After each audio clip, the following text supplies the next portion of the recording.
세상의 모든 사람들은 나름대로 기준을 두고 살아갑니다.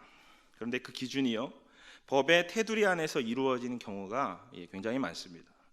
그래서 법에 저촉되지 않는 그런 행위를 하며 살아가는 사람들을 우리는 법 없이도 살 사람이다, 그렇게 이야기하고 또 그러한 사람들을 칭찬합니다. 기본적인 양심과 또 도덕심만 잘 지키며 살아도 이 사회는 아름답게 변할 것입니다. 하지만 인간은 다 죄인들이라서 그렇게 되지는 않는 것 같습니다.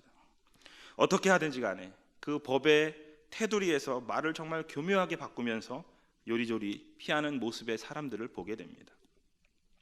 양심을 선언하고 또 인정을 하면 좋겠지만 그렇게 하는 사람을 찾아보기 힘든 상황입니다. 그래서 정말 안타까울 따름입니다. 세상은 그렇다 하더라도 우리는 어떻습니까?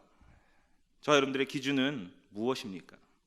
우리는 진리 안에서, 하나님의 말씀 안에서 정말 잘 살아가고 계십니까? 우리도 여전히 세상 사람들과 같이 하나님의 말씀을 그대로 지키지 못하고 또 여전히 이 말씀을 자기 합리화하면서 말씀을 따라가지 않는 것은 아닌지 우리 자신을 돌아보아야 할 것입니다. 개혁신학자이자 복음주의자로 유명한 리처드 마우라는 작가의 톱밥 향기라는 책이 있습니다. 이 책은요, 현대 사회 속에서 신앙의 양심을 따라 살아가기 위해 어렵고 험한 길을 걷는 그 신앙인들에게 큰 위로와 도움을 주는 책입니다. 리처드 마우는 이 책에서 십자가의 복음을 믿고 또 성경의 권위를 존중하는 이 보수주의 신앙의 진가를 정말 잘 드러내고 있습니다. 톱밥 향기, 좀 특이한 제목이잖아요. 이 톱밥 향기의 이 특이한 제목처럼 이 책은 좀 독특한 의미를 지니고 있습니다. 이 톱밥이라는 것은 좀 우리에게는 좀 낯설지만 미국의 부흥기에, 특별히 영화 같은 곳을 우리가 가끔 보면 이러한 장면이 등장을 합니다. 천막집을 치고 또 거기에서 부흥회를 하는 장면이 등장을 합니다. 그리고 그 바닥에는 톱밥 같은 것이 깔려 있고요. 그리고 장막 집회에서 사람들이 회개하러 나올 때 그 톱밥의 길을 밟고 나오는 장면을 이 책에서는 이야기를 합니다. 리처드 마우가 이 이야기를 하는 것 중에 하나는 지금의 교회가 회복되어야 할 부분이 이 근본주의 신학, 바로 이러한 부분들이다라고 이야기를 하는 것입니다. 사실 복음주의나 또는 약간의 개혁적인 신앙을 가진 분들에게 있어서는 근본주의를 너무 고리타분하고 또 폐쇄적으로 생각하는 부분이 있습니다. 그런데 그럼에도 불구하고 그런 요소들이 또 단점이 있다 할지라도 어떤 때 우리들의 신앙은 이 리처드 마우가 주장하는 것처럼 본질적인 차원, 또 가장 중심적인 차원에 대해서 계속적인 점검을 우리들이 할 필요가 있다는 사실입니다. 특별히 이 포스트 코로나 시기를 지나가는 우리들의 상황 가운데서는 더 그런 것 같습니다. 리처드 마우가 톱밥 향기에서 예화를 드는 단어가 하나 있는데요, 우리가 너무나 잘 아는 단어입니다. 그 단어가 뭔지 아십니까? 그 단어는 Amazing Grace라는 단어입니다. 놀라운 은혜.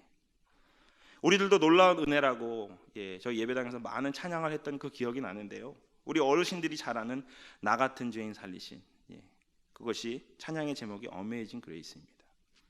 그런데 이 리처드 마우는 이 Amazing Grace가, 놀라운 은혜가 이 세상 속에서 깨어지고 혼돈을 겪고 있다고 이야기를 합니다. 놀라운이라는 의미를 가진 Amazing이라는 이 단어 앞에 A라는 철자를 빼고요, Amazing Grace라고 이야기를 하면서 이 놀라운 은혜가 이 세상 속에서 깨어지고 혼돈을 겪고 있다고 이야기합니다. 여러분, 메이지가 무엇입니까? 눈치를 채셨겠지만 미로라는 의미입니다. 즉 혼란한 은혜를 겪고 있는 시대가 바로 이 시대라는 것입니다. 아니, 은혜면 은혜지 왜 혼란을 겪고 있다는 것일까요? 왜 방황하고 혼돈을 겪고 있다고 말하는 것일까요? 그것은 바로 우리들이 붙들어야 할 것을 잃어버렸기 때문이라고 이야기합니다. 그렇다면 그러할 때 우리는 어떻게 해야 할까요? 다시 정말 어디서 길을 잃었는지를 찾고 우리가 붙들어야 할 것을 점검해야 한다는 것이 필요하다는 것입니다.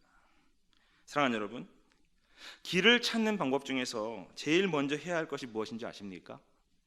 길을 찾는 것의 제일 첫 번째는 내가 가고 있는 이 길이 잘못되었다라는 것부터 깨닫는 것입니다. 내가 가고 있는 이 길이 틀렸네, 이 길이 아니었네, 우리가 그렇게 인정을 하면 그때서부터 그 길을 고칠 수가 있는 것입니다. 그런데요, 그렇게 하지 못한 사람들은 어떻게 될까요? 이 길이 맞다라고 생각을 합니다. 그래서 그 길이 맞다라고 생각을 해서 계속 그 길을 가는 것입니다. 그럼 어떻게 되죠? 결국은 망하는 길로 가게 되는 것입니다. 더 이상은 돌이킬 수 없는 길을 가게 되는 것입니다. 이 시대의 한국교회가 여러 가지 면에서, 또 기독교인들이 많은 면에서 방황하고 힘들어합니다. 왜 그럴까요? 결국 길을 잃어버렸기 때문이 아닌가라는 생각을 하게 됩니다. 은혜를 이야기합니다. 사랑을 이야기합니다. 또 교회가 잘못됐다고 이야기하지만 혼란스러운 이 은혜의 상황을 겪고 있는 것 같습니다. 얼마 전에요, 제가 예전에 같은 교회를 다니며 신앙생활을 했던 친구와 통화를 하게 되었습니다.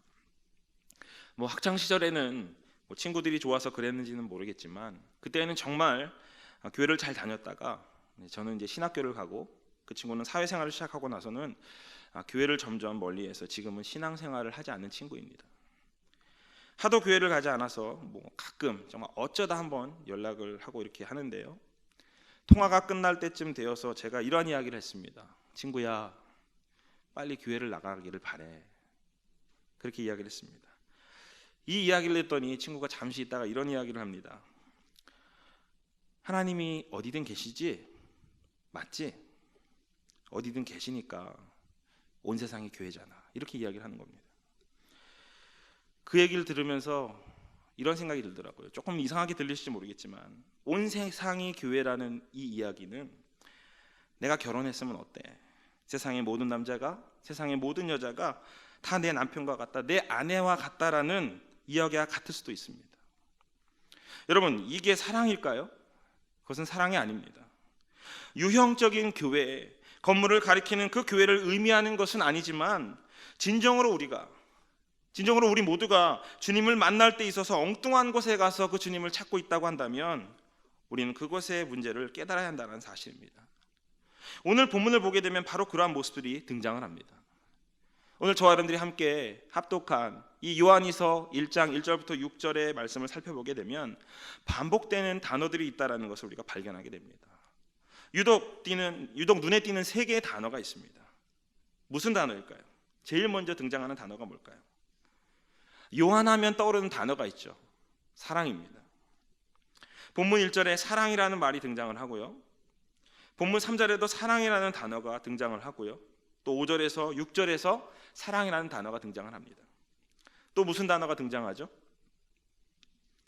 진리라는 단어가 등장을 합니다. 1절에서 2절에서 3절에서 4절에서 굉장히 많이 등장을 하죠.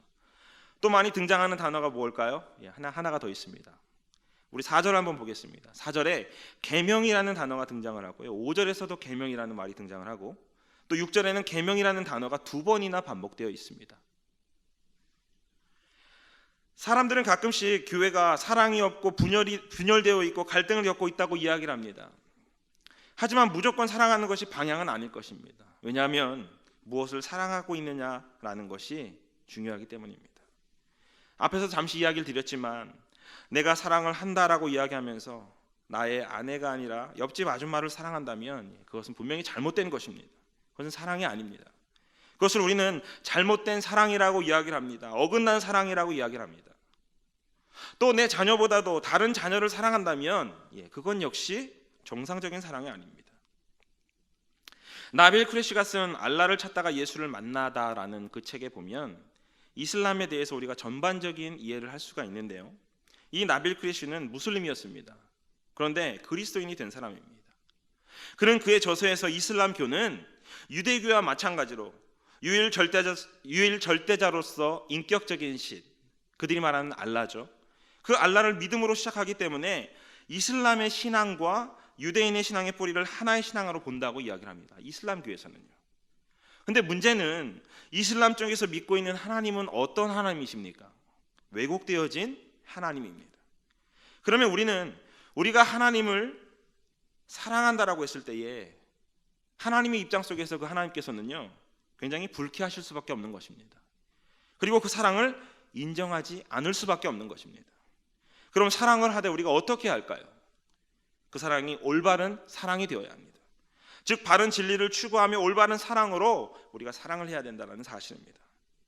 그렇다면 우리는 어떻게 바른 진리를 추구하며 올바른 사랑으로 온전한 삶을 살아갈 수 있을까요? 오늘 말씀을 통해 함께 은혜를 나누고자 합니다. 첫 번째는 우리를 진리를 아는 자로 택하셨다라는 것을 우리는 기억해야 합니다. 우리 본문 1절 말씀인데요, 우리 함께 낭송하도록 하겠습니다. 1절입니다. 시작. 장로인 나는 택하심을 받은 부녀와 그의 자녀들에게 편지하노니 내가 참으로 사랑하는 자요 나뿐 아니라 진리를 아는 모든 자도 그리하는 것은. 지금 뭐라고 말씀하시죠? 진리에 대해서 어떻게 해요? 진리를 아는 모든 자라고 되어 있습니다. 요한은 지금 편지를 보냈을 때에 바로 택하심을 받은 부녀와 그의 자녀들에게 편지했다라고 말씀합니다. 근데 이 편지를 누구에게 같이 보냈다고요? 진리를 아는 모든 자라고 말씀합니다. 그렇다면 이 편지를 같이 보냈다라는 그 이야기는 어떤 의미일까요? 그리고 이들이 같이 할 수 있는 그 근거는 무엇일까요? 그것은 바로 이 진리를 같이 아는, 함께 아는 모든 자라는 것입니다. 바로 여기서 교회 공동체의 특성을 우리들에게 한 가지 보여줍니다. 즉 교회는 진리를 아는 모든 자라는 것입니다. 우리가 많은 사람들이 모여서 예배를 드리고 기도할 수 있습니다.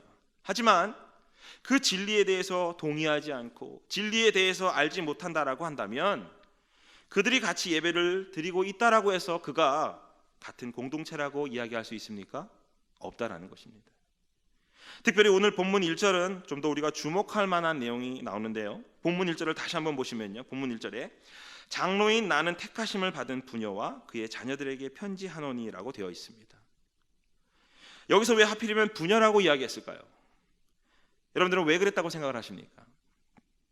사실 여기에 부녀라고 하니까 그냥 쉽게 읽을 때는 뭐 아버지와 딸, 그렇게 이해할 수 있겠는데요, 영어 성경에 보면 이 경우를 레이디라고 이야기합니다.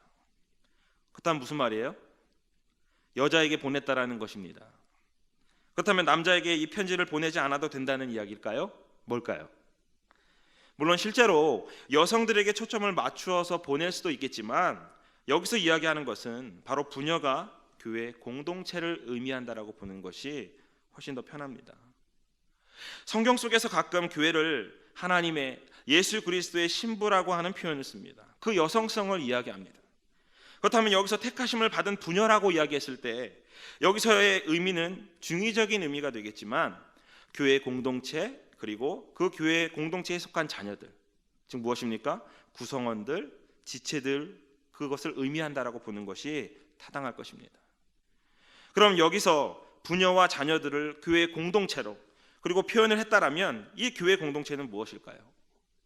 단순히 와서 예배를 드리는 사람만이 아니라 영적인 혈연 관계를 가지고 있는 유기적인 공동체를 의미합니다. 즉 중요한 의미를 지니고 있다는 것입니다. 그만큼 결속력이 있고요, 끊을래야 끊을 수 없는 관계를 맺습니다. 그런데 우리들이 한 가족이 되었다라고 이야기를 할 때, 우리들이 한 가족을 이루었다라고 할 때, 물론 요새는 입양이라고 하는 관계도 되어지기도 하지만 이 입양이라는 관계도 법적으로 하나가 되어지는 것으로 우리가 여긴다면 기본적으로 관계를 맺는다라는 것은 무엇을 이야기하는 것일까요? 우리는 손님을 우리의 공동체라고 말하지 않습니다.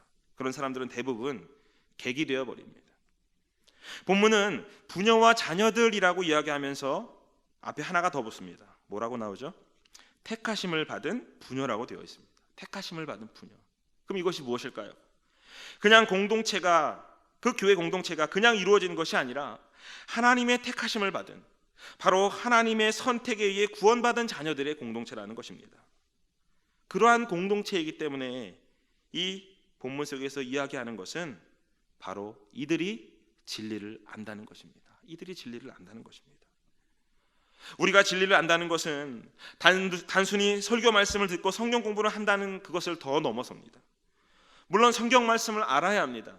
알아야 하지만 성경 말씀이 그저 지식에 머무는 것이 아니라 내가, 바로 저와 여러분들이 예수 그리스도를 인격적으로 만나 하나님의 공동체, 하나님의 자녀 되어진 것을 이야기해주고 있다는 사실입니다.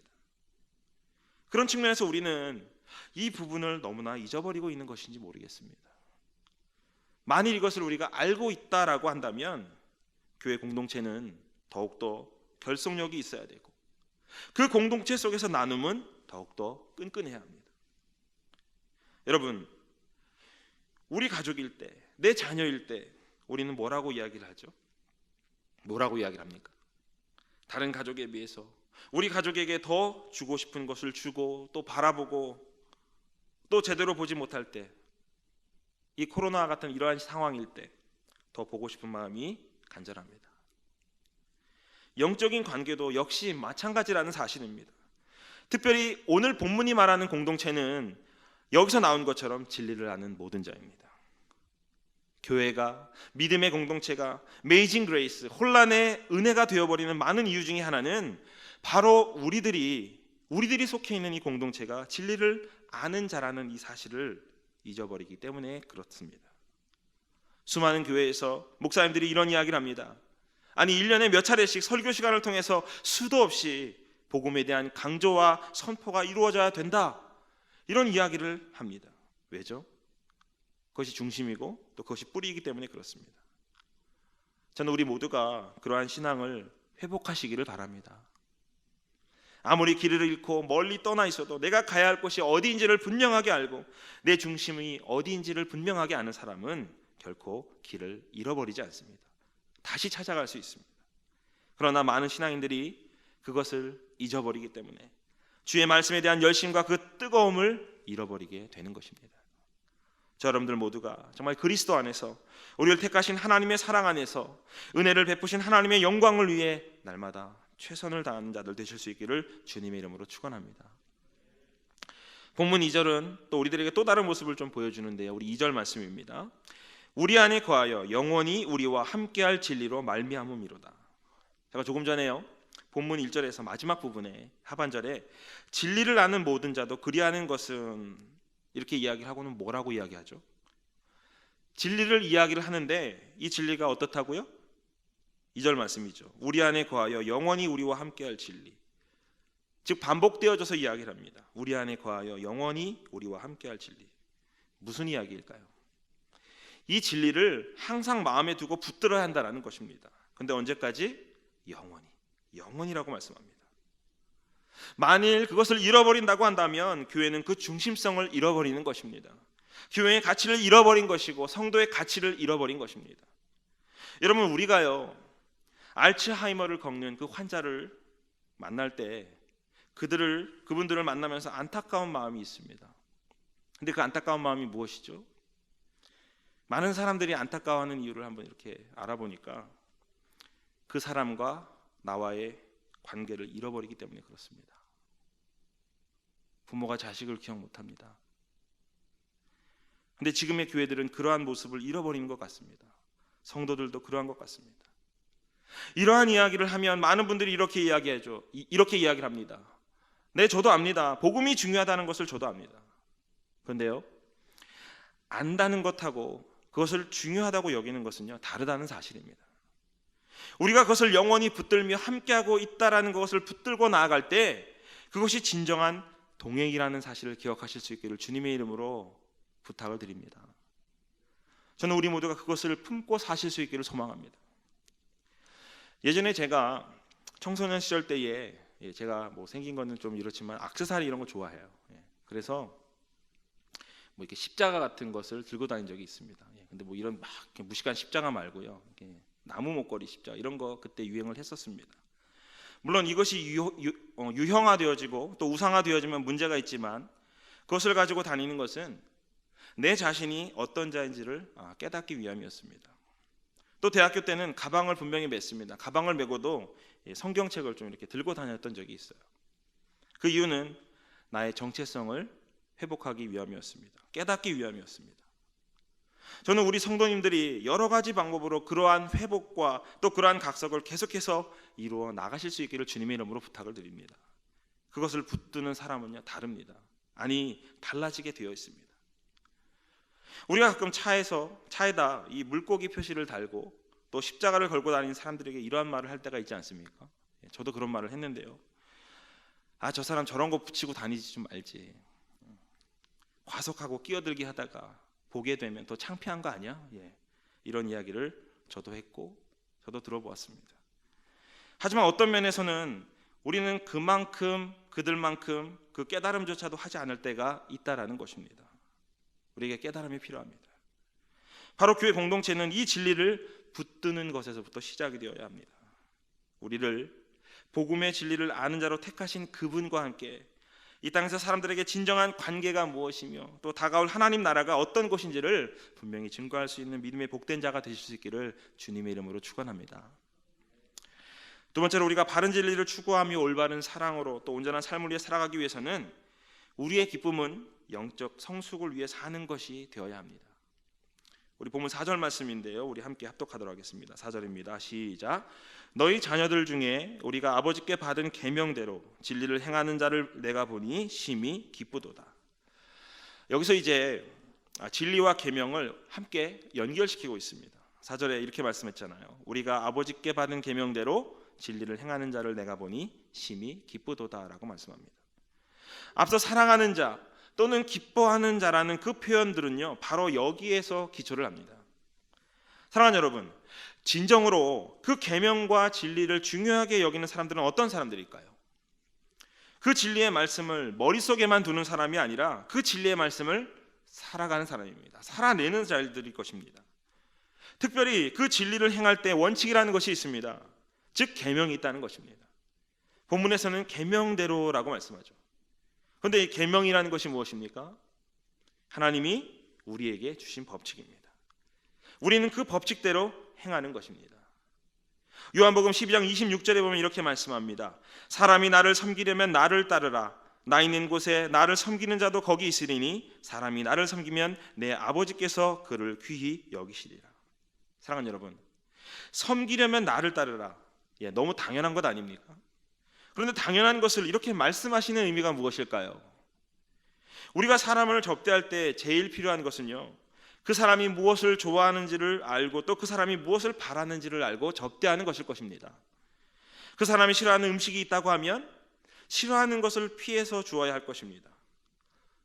또 그 사람이 좋아하는 것이 있습니다. 예컨대 그 사람이 초밥을 좋아하는데 그 주위에 초밥집이 많습니다. 그런데 다른 식당으로 그 사람을 데리고 간다 한번 생각해 보십시오. 그때 이 사람은 감사는 할 거예요. 분명히 감사는 할 것입니다. 하지만 좋아하지는 않을 것입니다. 또 어떤 사람은 클래식 음악을 싫어해요. 취향이 달라서. 근데 나는 그 음악이 좋아요. 그래서 클래식 음악만을 그 사람에게 선물한다면 이것도 분명히 좋아하지 않을 것입니다. 방법은 무엇일까요? 간단합니다. 좋아하는 방법대로 하는 것입니다. 또 어떤 아이가 있습니다. 어떤 아이가 부모님을 기쁘게 한다라고 이야기하면서 공부는 하지 않아요. 그리고 다른 짓만 합니다. 그러면서 부모를 기쁘게 한다라고 이야기를 한다면 부모님의 마음이 기쁘지 않을 것입니다. 물론 부모님의 억압에 살아라, 그런 이야기를 드리는 것이 아닙니다. 부모의 마음을 이해할 때 가능하다라는 것을 말씀드리고 싶습니다. 근데 오늘 말씀이 그렇습니다. 진리를 행하는 자를 보니 내가 심히 기쁘도다. 근데 오늘 본문 4절을 자세히 보니까요, 어떻게 해요? 우리가 아버지께 받은 계명대로라고 먼저 말씀을 하십니다. 그렇습니다. 우리에게 필요한 것 중에 하나는 바로 이것입니다. 우리가 아버지께 받은 그 계명, 바로 그 진리에서 출발되어지는 것이고 그 진리를 붙들고 나아갈 때 이 모든 것들이 가능하다라는 것입니다. 본문 3절에서도 이렇게 말씀합니다. 3절입니다. 은혜와 긍휼과 평강이 하나님 아버지와 아버지의 아들 예수 그리스도께로부터 진리와 사랑 가운데서 우리와 함께 있느니라. 지금 진리를 이야기하면서 진리와 사랑을 이야기하면서 그 진리와 사랑이 어디에서부터 온다고요? 하나님 아버지와 아버지의 아들 예수 그리스도께로부터 나온다라고 말씀합니다. 그렇습니다. 우리가 주님의 말씀대로 살아갈 때 우리에게 은혜와 긍휼과 평강이 임하는 줄로 믿습니다. 은혜와 긍휼과 평강이 우리의 삶 가운데 머물게 되는 것입니다. 특별히 본문 3절 하반절에 있는 진리와 사랑 가운데서 우리와 함께 있으리라라는 이 표현은요, 은혜와 긍휼과 평강이 성도들에게 머물 때 제한선이 되는 그 울타리를 나타냅니다. 즉 진리와 사랑이라는 그 울타리를 우리가 벗어날 때 그 어떤 은혜와 긍휼과 사랑도 성도에게 머물 수 없다는 것입니다. 진리와 사랑 가운데 우리가 행하지를 않으니까, 진리와 사랑이라는 그 울타리를 우리가 벗어나니까 그 어떤 은혜와 긍휼과 사랑도 그들의 삶 가운데 머물 수 없게 되는 것입니다.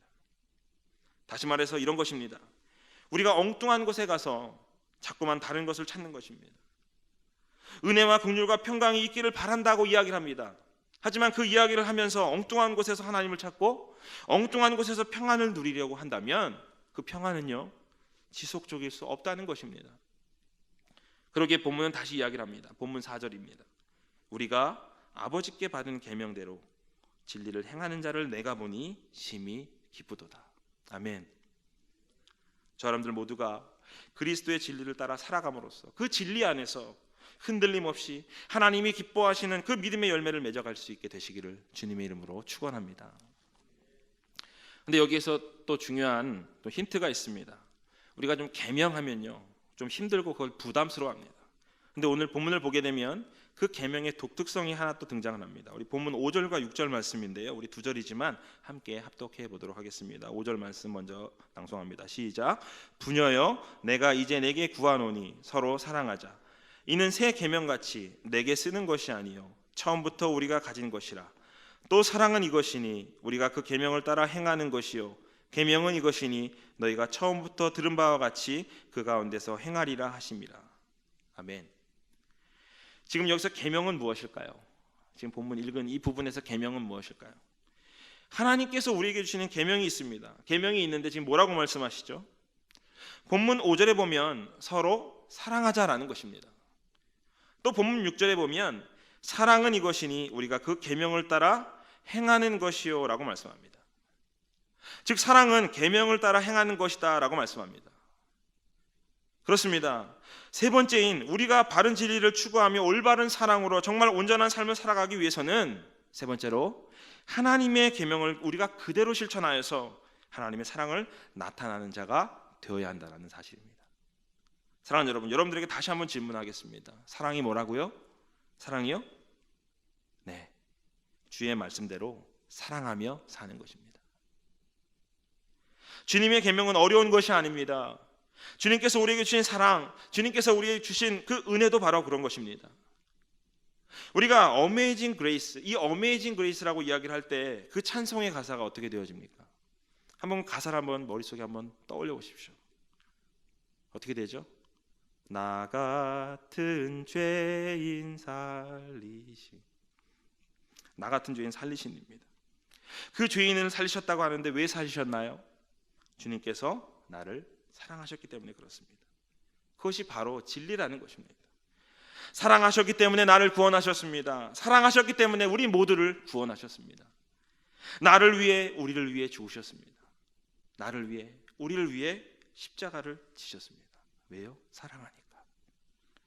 바로 이 사랑을 받을 수 있고 책임질 수 있고 사랑하기 때문에 행하는 것입니다. 이 시대에 많은 사람들이 사랑한다라고 이야기를 합니다. 이 시대에 많은 사람들이 교회 공동체가 사랑의 공동체라고 이야기하지만 정작 그 안을 들여다보면 그만큼 사랑하고 있는가라고 했을 때 아닌 경우들을 많이 봅니다. 또 사랑을 할 때 주의 사랑으로 사랑합니다 이야기도 하고 찬양도 많이 합니다. 하지만 그 사랑은요, 내 기준에 의한 주의 사랑일 때가 더 많습니다. 그러다 보니까 사랑할 때 어느 정도 되어서 귀찮아지면 어떻게 하죠? 그 다음은 끊어버리게 되는 것입니다. 그런데 주의 사랑으로 사랑한다는 것이 무엇일까요? 주님께서 우리를 어떻게 사랑하셨습니까? 주님께서는 우리를 죽기까지 사랑하셨습니다. 사랑하는 여러분, 우리는 이런 이야기를 많이 합니다. 제자들 이야기를 하면서 제자들에게 너의 십자가를 지라라고 했을 때 그 십자가가 무엇입니까? 십자가는요, 고통이 아닙니다. 십자가는 고난이 아닙니다. 십자가를 졌다라는 것은 내가 죽음의 길로 간다라는 것을 이야기하는 것입니다. 그렇다면 주의 사랑으로 사랑한다라는 것은 바로 내 전체를 주는 사랑입니다. 그런데 그런 사랑은 언제 줄 수 있을까요? 내가 옆집 아이를 위해서 이렇게 내 목숨을 던질 수 있을까요? 아닐 것입니다. 내 가족일 때 던질 수가 있습니다.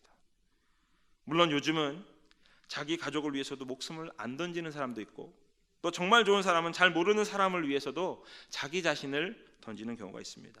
하지만 기본적으로는 자기 가족을 위해서나 목숨을 던질까 말까 합니다. 그래서 오늘 본문은 다시 이야기합니다. 본문 4절과 5절에 뭐라고 말씀이 되어 있습니까? 본문 4절에 너희 자녀들 중에, 그리고 본문 5절에서는 부녀라고 이야기를 하면서 그 관계가 그저 그런 관계가 아니라 끈끈한 혈연 관계라는 것을 우리에게 보여주고 있습니다. 맞습니다. 교회 공동체는요, 바로 그런 진리를 붙드는 것입니다. 예수 그리스도께서 나를 구원하신 그 진리를 붙들며 또 그 진리를 붙들 뿐만 아니라 바로 그 진리에 담긴 그 사랑의 계명을 우리가 행함으로 이루어 나가는 것입니다. 특별히 이 사랑은요, 일방적인 사랑이 아닙니다. 서로 사랑하는 것입니다. 여러분, 교회가 갈등을 겪는 이유 중에 하나가 뭔지 아십니까? 네 사랑이 왜 이러냐라고 그럴 때라고 합니다. 한편에서는 더 사랑해달라고 이야기하고 다른 한편에서는 왜 그것밖에 사랑하지 않느냐고 이야기를 하니까 갈등이 벌어지는 것입니다. 사랑하는 여러분, 오늘 본문은 우리에게 무엇이라고 이야기를 하고 있습니까? 저 사람을 더 사랑해라, 네가 더 사람을 더 사랑해라, 이렇게 이야기하시나요? 아닙니다. 서로 사랑하자, 서로 사랑하자라고 이야기를 합니다. 그런데 이 사랑은 언제 주신 것입니까? 본문 5절 하반절 말씀입니다. 내게 쓰는 것이 아니요 처음부터 우리가 가진 것이라 라고 말씀합니다. 제가 앞선 진리에서 어떻게 전했죠? 영원히 우리와 함께할 계명이고 동행할 진리라고 이야기를 드렸습니다. 그런데 그 진리가 가지고 있는 계명이 뭐라고요? 사랑의 계명입니다. 그렇다면 이 계명도 이 사랑도 우리는 어떻게 할까요? 처음부터 우리가 가진 것이고 이미 하나님의 자녀가 된 순간부터 그 사명을 행해야 할 책임이 있는 것입니다. 본문 6절 말씀입니다. 또 사랑은 이것이니 우리가 그 계명을 따라 행하는 것이요 계명은 이것이니 너희가 처음부터 들은 바와 같이 그 가운데서 행하라 하심이라. 그 계명이 무엇입니까? 바로 사랑입니다. 사랑하는 늘 사랑 믿음의 성도 여러분, 이 시대에 우리들에게 필요한 것은 바로 그 사랑입니다. 죄송하지만 교회를 떠나고 있는 많은 성도님들을 보게 되면 그들의 답답함의 많은 문제는 결국 이 사랑의 문제입니다. 사랑을 잃어버렸고 또 사랑을 찾지 못해서 그렇게 된 것 같습니다. 안타까운 것은 이 사랑이 앞서 이야기한 것처럼 일방적인 사랑이 아니라 나는 사랑을 못 받았다고 이야기하는 것이 아니라 서로 사랑이라는 것입니다. 한번 고민해 보시기를 바랍니다. 내가 사랑한다라고 이야기를 했을 때에 상대방이 주지 않는 사랑만 생각하고 있는 것은 아닌지, 그 사랑을 깨닫게 될 때 우리는 달라지게 되는 것입니다. 또한 앞서 이야기한 것처럼 그 사랑은 우리 공동체 속에서 이루어지는 사랑입니다. 예수 그리스도 안에서 하나 되어진 하나님의 자녀 속에서 행해지는 사랑이라는 것입니다. 그러할 때 의미가 있고 또 깊이가 있고 그러할 때 힘이 있습니다. 진정한 영적 의미의 혈연 공동체라는 것입니다. 사랑하는 여러분, 이 혼란의 시대 속에서도 사랑과 진리가 충만한 이 믿음의 공동체가 되어 사랑과 은혜와 진리의 복음을 우리의 삶을 통해 살아내고 나타낼 수 있는 우리 늘 사랑 믿음의 성도님들 다 되실 수 있기를 주님의 이름으로 간절히 축원합니다.